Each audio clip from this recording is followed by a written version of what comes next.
June 1963, a fitting room at J.C. Penney in Columbus, Ohio. Fluorescent light and the smell of new cotton. A girl stands on a low platform while her mother kneels with a pincushion taking up the hem of a white dress. The girl is 20 years old. She will be married on Saturday. By Sunday morning, 15 pieces of who she was will be gone, not taken, handed over. In silence, without anyone asking, and without her realizing what she had lost until it was too late to ask for it back. Now, before we dive in, tap the subscribe button. You will not want to miss what is coming next. Nobody handed her a list of terms. There was no contract, no negotiation. The terms were cultural, inherited, encoded in the silence between her mother's smile and her mother's eyes. These are the 15 unwritten clauses of a 1960s marriage. Every woman signed them. Not one was asked to read them first. Number 15, her paycheck. Most women left their jobs the week of the wedding. Many employers required it. She went from employed to dependent in a single afternoon. The metal desk at the insurance company downtown. The Underwood typewriter she had used for 3 years. Her final pay envelope, $62 in cash. A card signed by the girls in the typing pool. She cleaned out her desk on a Friday, put the card in her pocketbook, and never came back. In the early 1960s, marriage bars still existed in school districts, airlines, and civil service offices. Stewardesses at major carriers like American and TWA were terminated upon marriage as company policy. She did not get fired. She was simply expected to leave, and she did. Today, nearly 70% of married women with children work outside the home. In 1963, that number was around 30% for mothers with school-age children, but only about 15% for those with toddlers. She walked in an employee. She walked out a wife. The typewriter was still warm. The woman who replaced her at the desk was 19. She would work there for 11 months until her own engagement. The cycle repeated itself so often that supervisors stopped learning new names. They just called every girl at the front desk sweetheart and waited for the ring to appear. The personnel file went into a cabinet. Nobody forwarded her mail. Nobody asked if she wanted to come back part-time. The door closed and it locked from the outside, but losing a paycheck was only the beginning. What disappeared next was quieter. In some ways, it cut deeper. Number 14, her girlfriends. The circle of single friends dissolved within months. Married women socialized with couples now. The booth at the corner diner, 3 girls on a Saturday afternoon, cherry cokes at a dime each, grilled cheese sandwiches, and talk about everything and nothing. The way one of them always reached for the jukebox, a nickel for the Everly Brothers. That ended. After the wedding, Saturday nights meant dinner with other young couples from the neighborhood, sitting at a card table in somebody's living room playing canasta. The phone calls that used to last an hour got shorter, then less frequent, then stopped. She was a wife now. They were still girls. The gap was invisible, but total. Friendship does not always end with a fight. Sometimes it ends with a wedding invitation. Number 13, her kitchen. She cooked for his palate now. His mother's recipes replaced her own. His mother's pot roast recipe was written on a 3x5 index card in blue ballpoint. It was handed to her at the reception like a deed of transfer.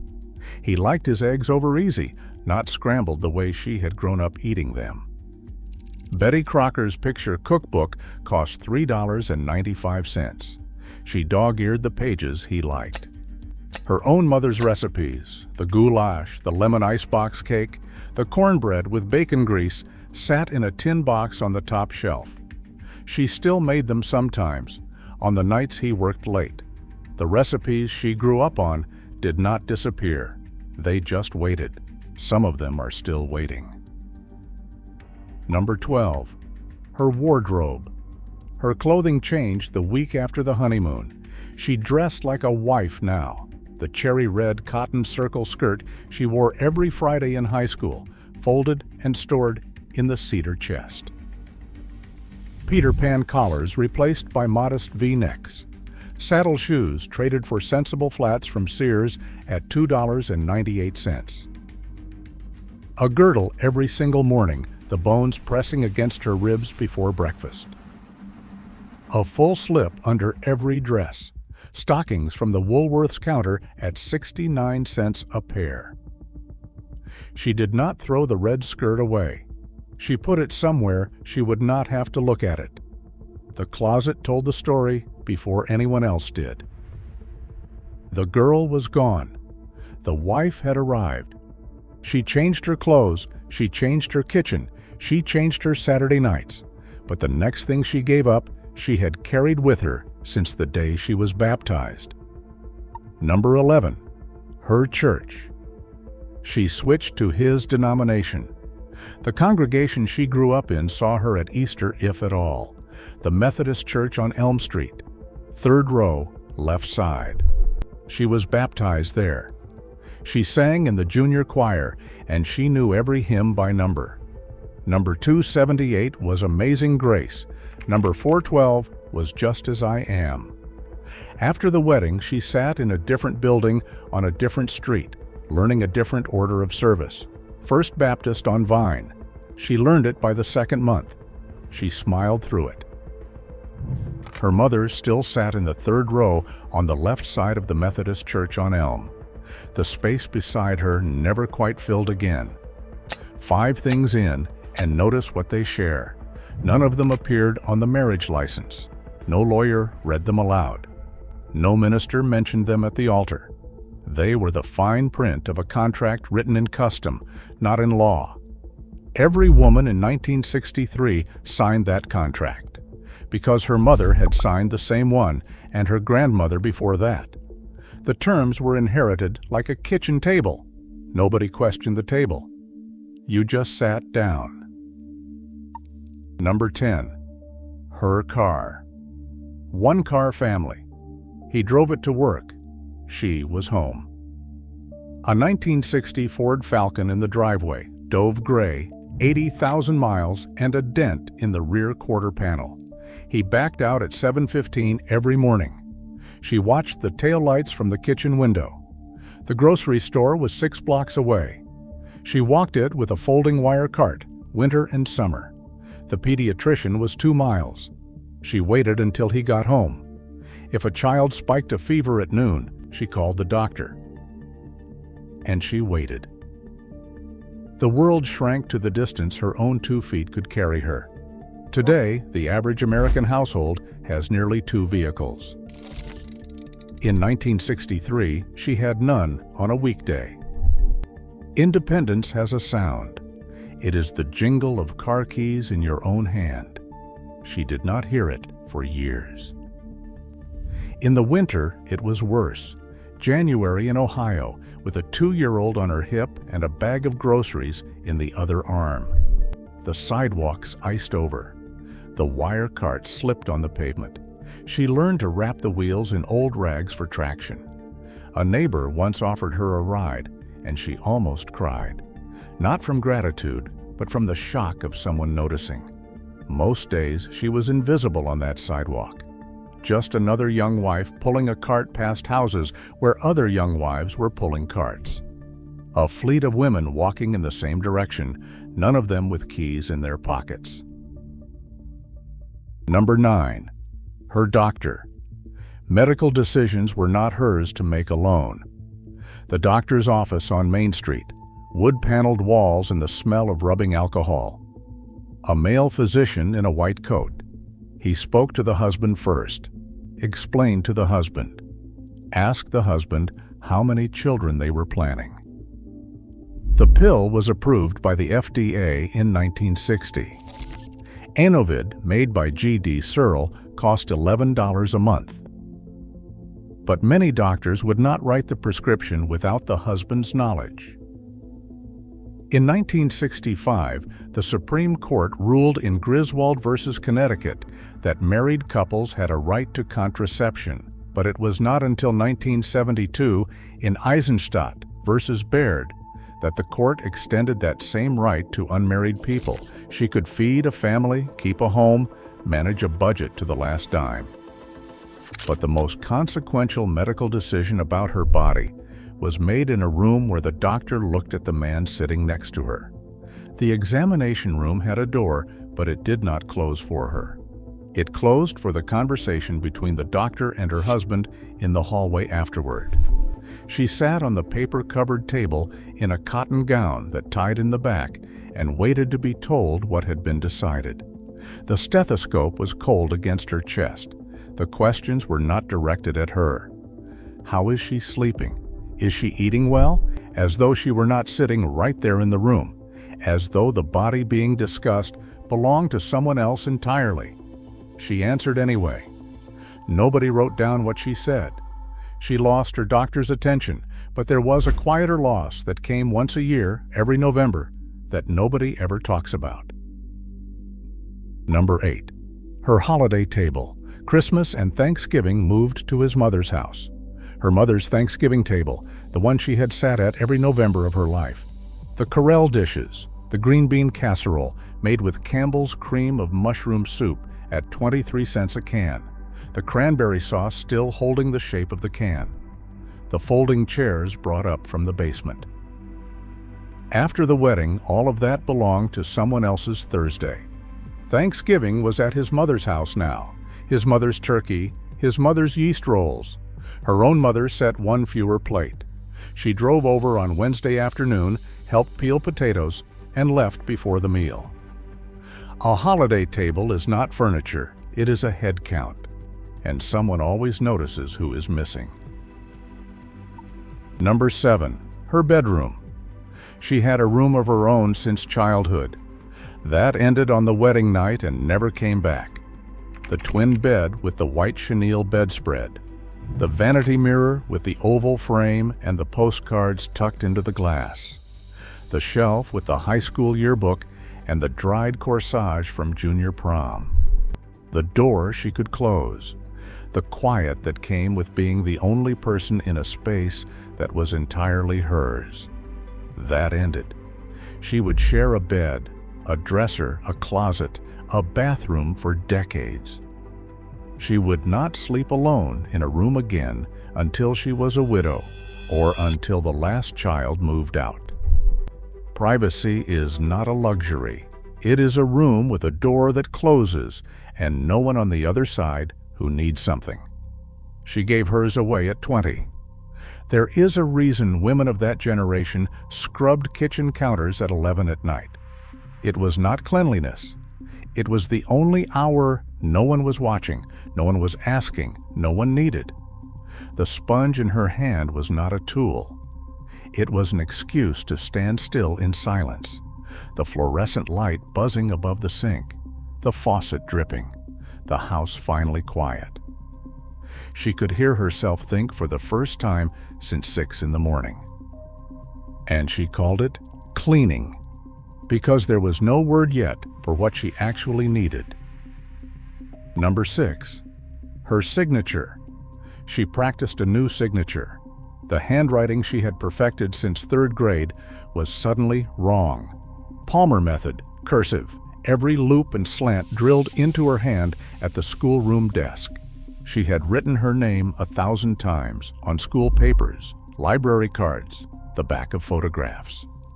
After the wedding, she sat at the kitchen table with a ballpoint pen and a sheet of lined paper. She practiced writing someone else's name. A married woman in those years was not addressed by her own first name. She was Mrs., followed by his full name, Mrs. Robert J. Henderson. She wrote it over and over until the letters stopped feeling foreign. The old signature, the one she was born with, no longer had a legal address. A name is the first thing a person owns. She changed hers with a pen at a table, alone, the week after the honeymoon. The sheet of lined paper with the practice signatures stayed in the kitchen junk drawer for years. Underneath the rubber bands and the S and H green stamps and the spare house key that fit no lock she could remember. She never looked at it again, but she never threw it out either. Somewhere on that page was the exact moment the old handwriting became the new one, the line where muscle memory surrendered. You could see it if you looked closely. The first few attempts were stiff and uncertain, the letters too large. By the bottom of the page, the name flowed as though it had always been hers. That is how fast a woman could learn to erase herself. One sheet of paper, one sitting, done before the coffee got cold. 10 things now: her paycheck, her friends, her kitchen, her wardrobe, her church, her car, her doctor, her holiday table, her bedroom, her signature. Not one of these surrenders was acknowledged. Nobody said thank you for leaving your job. Nobody said, I know this is your first Thanksgiving away from your mother's table. The silence around these losses was so complete that most women never found the language to describe what they had given up. They just called it marriage, and they kept moving. Number 5, her evenings. The hours between dinner and sleep used to belong to her. They vanished, ironing his Aero dress shirts on a board in the living room. The hiss of the steam iron, the faint chemical smell of faultless spray starch. At 18 cents a can, dishes soaking in the sink, a lunch to pack for tomorrow. The last load going through the wringer washer, the novel on the nightstand, maybe it was To Kill a Mockingbird, at $3.50 from the bookshop on Main. A bookmark on the same page for 3 weeks. She used to read until midnight. Now she was asleep by 9:30, with the ironing board still standing in the corner. An evening is not a unit of time. It is the only part of the day that belongs to no one but you. She handed hers over without being asked. Number 4, her own money. She went from spending her own wages to accounting for a grocery allowance. The bank on the corner, the man behind the desk in the short-sleeve shirt, the form that asked for her husband's name, his occupation, his signature, not hers. Until 1974 and the Equal Credit Opportunity Act, banks could legally deny a woman credit without a male co-signer. For more than a decade after her wedding, she could not open a charge account in her own name. The household grocery budget ran $12 to $15 a week. She kept the receipts in a cigar box and accounted for every can of Del Monte peaches. The $5 bill she kept folded in the zipper compartment of her pocketbook was the only money in the world that was truly hers. Today, a woman can walk into any bank in America and open an account with nothing but her own name. 60 years ago, the woman buying groceries at the A&P could not sign for a store charge card without her husband's permission. There is a difference between sharing money and asking for it. She knew which one this was. That $5 bill had a history.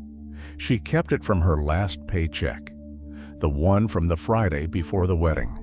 She broke a 20 at the bank window and put the 5 aside before she handed the rest to the household. She replaced it when it wore out. A fresh bill folded the same way, tucked in the same zipper pocket. She never spent it, not once in 40 years. It was not savings. It was proof. Proof that she had earned something once, that she had walked into an office and sat at a desk and someone had paid her for her work. The bill was not money anymore. It was a birth certificate for the woman she used to be. But even money can be earned back. The next thing she gave up could never be recovered, because it was time. Number 3, her ambitions, career plans, education goals, travel dreams, quietly shelved, not destroyed, deferred indefinitely. The application to the nursing program at the community college, filled out in pencil on a Tuesday night at the kitchen table. Folded into the nightstand drawer, the teaching certificate she had been 3 credits from finishing, the brochure from the Greyhound station for a bus tour to Washington, D.C. at $8 round trip. She kept these things.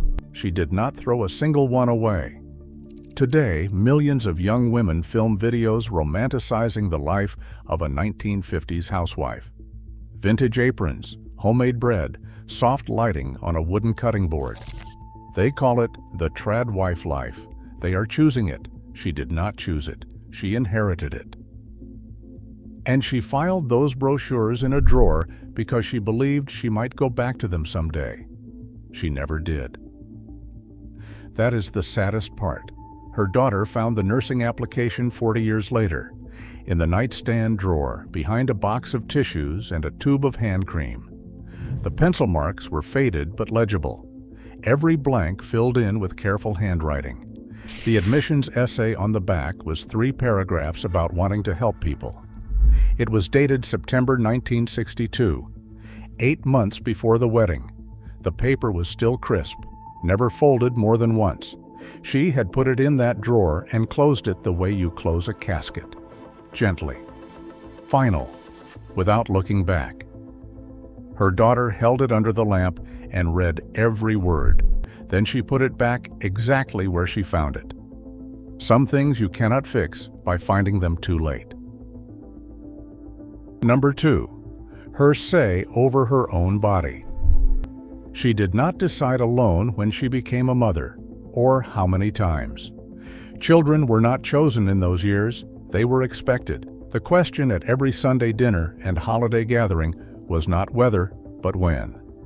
And the answer was assumed to be soon. The timing, the spacing, the number. These decisions shaped every hour of her life for the next 20 years. In most households, they were not hers to make alone.